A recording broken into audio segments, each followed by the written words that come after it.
दुनिया का एकमात्र ऐसा मंदिर जो सिर्फ 2 मिनट के लिए बंद होता है। एक ऐसा मंदिर जिसमें भगवान को भोग लगाते हुए स्वयं आप अपनी आंखों से देख सकते हैं। एक ऐसा मंदिर जिसके पुजारी के हाथ में ताले की चाबी के साथ साथ कुल्हाड़ी दी जाती। यदि ताला खुलने में समय लगे या चाबी ना लगे तो तुरंत कुल्हाड़ी से दरवाजा तोड़ करके आप अंदर जाएं, ये ऐसी अनुमति दी गई। आज हम इस मंदिर के बारे में बात करते हैं। यह मंदिर है केरला के थिरुवरुप्पुर में। इस मंदिर की कथा मैं आपको सुनाता हूं। यह भगवान श्री कृष्ण का मंदिर है। इसके पीछे की कथा यह है कि जब पांडव वनवास कर रहे थे तो पांडवों के वनवास में वो भगवान श्री कृष्ण के एक विग्रह को लेकर के अपने साथ चलते थे, उनकी आराधना करते थे, उनकी पूजा करते थे। जब वनवास खत्म हुआ तो जहां वो वनवास का अंतिम दिन था, वहां के गांव के लोगों ने पांडवों से यह कहा कि आप ये विग्रह यहीं पर छोड़ दें, हम इनकी आराधना करेंगे। तो भगवान का वो विग्रह वहीं पर छोड़ दिया गया। उस गांव के लोग मछुआरे थे। भगवान को उन्होंने अपना ग्राम देवता मान लिया। भगवान के किस्से, भगवान की कहानियां सब पांडवों से उन्होंने सुनी थी। भगवान की पूजा होने लगी, श्री कृष्ण की पूजा होने लगी। वो लोग बड़े मन से पूजा करते, दिल से पूजा करते। तो हुआ यूं कि मछुआरों की जिंदगी में एक तूफान आया। उनका सब कुछ पलट गया, हालात खराब हो गए। तो एक ज्योतिषी आए और उन्होंने कहा कि शायद तुम ढंग से पूजा नहीं कर रहे, शायद तुम्हें इनकी आराधना करने का अधिकार नहीं, तुम गलत पूजा कर रहे हैं। तो मछुआरों ने भय के कारण उस विग्रह को समुद्र में विसर्जित कर दिया। विग्रह समुद्र में विसर्जित हो गया। उसके कई सालों बाद केरला के एक ऋषि विल्वमंगलम स्वामी यार, वो नाव से एक झील से आ रहे थे।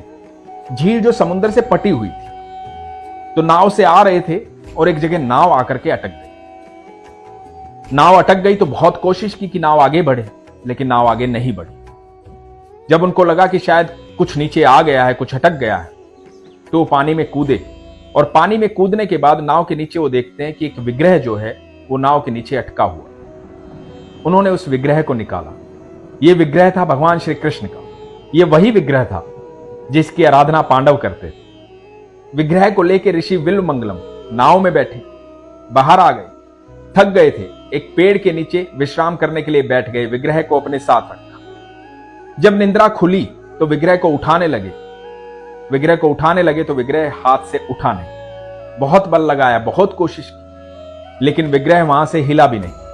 उन ऋषि को लगा कि शायद भगवान यहीं स्थापित होना चाहते हैं, भगवान यहीं रहना चाहते हैं। तो विग्रह की वहीं पे स्थापना की। वो जगह है थिरुवरुप्पुर, केरला में। वहां भगवान का मंदिर बना, भगवान की स्थापना हुई, लोग पूजा आराधना करने लगे। ठाकुर जी का यह मंदिर बड़ा अद्भुत मंदिर है।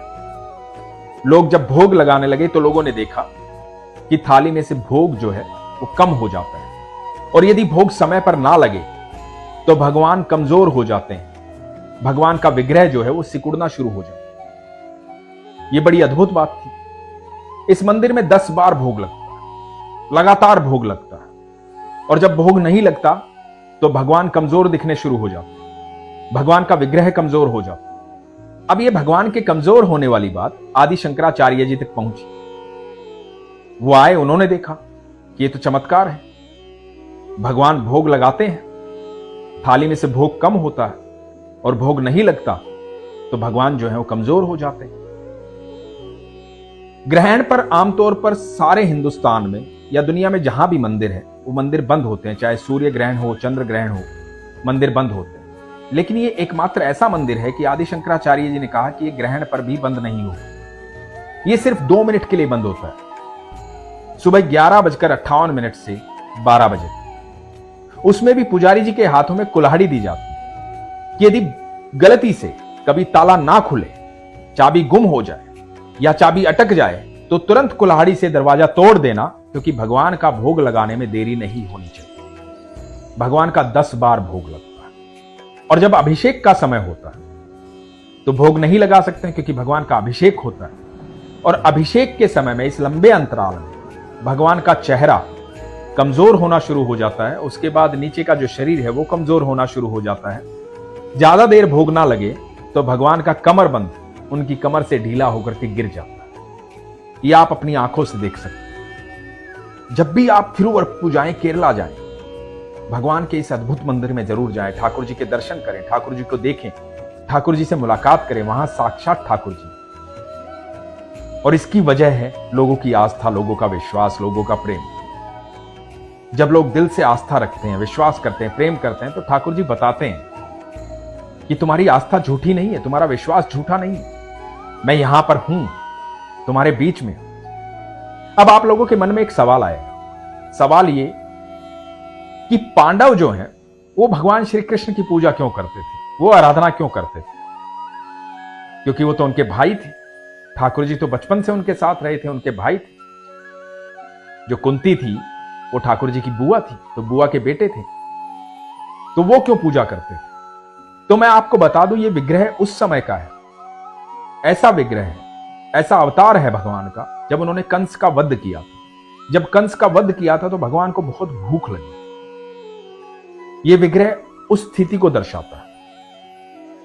तो इसके पीछे का कारण, जैसा मैं सोचता हूं कि पांडव क्यों भगवान का विग्रह लेकर साथ चलते थे, वनवास में क्यों भगवान के विग्रह को साथ रखते थे, उनकी पूजा करते थे, आराधना करते थे, उनको भोग लगाते थे, उसका एक कारण यह हो सकता है कि ये जो स्थिति थी कंस का वध करने वाली, ये भगवान के पराक्रम की स्थिति थी।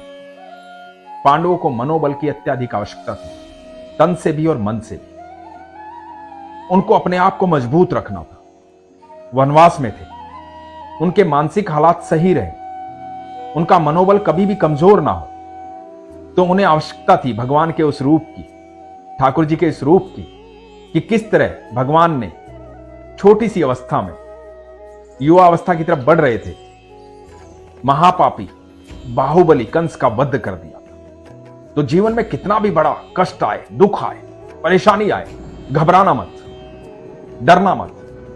जब ईश्वर आपके साथ होता है तो मुसीबत चाहे कितनी भी बड़ी हो, वो बहुत छोटी हो जाती है। जब ईश्वर आपके साथ होते हैं तो आपका मनोबल कभी नहीं गिरता। तो पांडवों के आदर्श थे भगवान श्री कृष्ण, और उनमें से अर्जुन भगवान के सबसे प्रिय थे। भगवान श्री कृष्ण ने गीता में कहा है कि हे अर्जुन, पांडवों में अर्जुन मैं हूं। मतलब स्वयं अपनी संज्ञा भगवान श्री कृष्ण ने अर्जुन को दी। तो मैं आप लोगों से एक बात और कहता हूं कि थिरुवरप्पू के लोगों ने अपनी आस्था और अपना विश्वास दिखाया। आज भी भगवान वहां भोग लगाते हैं, भोग कम हो जाता है, ये आप जाकर के देख सकते हैं। भोग ना मिले तो भगवान कमजोर हो जाते हैं, ये भी आप जाकर के देख सकते हैं। ये अत्यधिक विश्वास की बात है। आपके घर में भी जो विग्रह है, जो लड्डू गोपाल है, जिनको आप माधव बोलते हैं, कान्हा बोलते हैं, कन्हैया बोलते हैं, कृष्ण बोलते हैं, लल्ला बोलते हैं, वासुदेव बोलते हैं, ठाकुर जी बोलते हैं, जिस नाम से भी आप पुकारते हैं और जिस रिश्ते से भी आप पुकारते हैं, वो भी मूर्तियां नहीं है, विग्रह नहीं है, वो जीवंत है, वो साक्षात है। कण कण में ईश्वर है, कण कण में ईश्वर है, कण कण में ठाकुर। उन्हीं कणों से वो विग्रह बना है। वो साक्षात आपके घर में रहते हैं, आपके पास रहते हैं, आपके साथ रहते हैं। तो कभी भी उनको मूर्ति ना समझें, उनको ये ना समझे कि मैं एक विग्रह लेके आया था, मैं पूजा करता हूं, मेरी आस्था इतनी है कि मैं पूजा करता हूं, भगवान से बातें करता हूं, बस नहीं। वो जीवंत बैठे हुए हैं, आपके साथ साक्षात है। तो अपने दिल की बातें अपने ठाकुर जी से कीजिए, अपने घर के मंदिर में। जैसे पांडवों ने उस विग्रह को अपने साथ रखा, भगवान के पराक्रम को देखते रहे, अपने मनोबल को मजबूत रखा, तन से और मन से मजबूत रहे, उसी तरह से आप भी हमेशा मजबूत रहिए। ईश्वर आपके साथ है, हर पल साथ है, कण कण में विद्यमान, कण कण में विद्यमान। आप दुनिया में कहीं भी चले जाएं, किसी भी स्थिति में हो, कहीं पर भी हो, एक बार बस आंखें बंद कीजिए, याद कीजिए वो मुस्कुराहट ठाकुर जी की, जो ठाकुर जी मुस्कुराते हैं। यकीन मानना, दुनिया की हर मुसीबत जो है वो छूमंतर हो जाएगी। इसलिए हमेशा कहता हूं, अपने विश्वास को मजबूत रखिए, अपना ख्याल रखिए। हरे कृष्ण।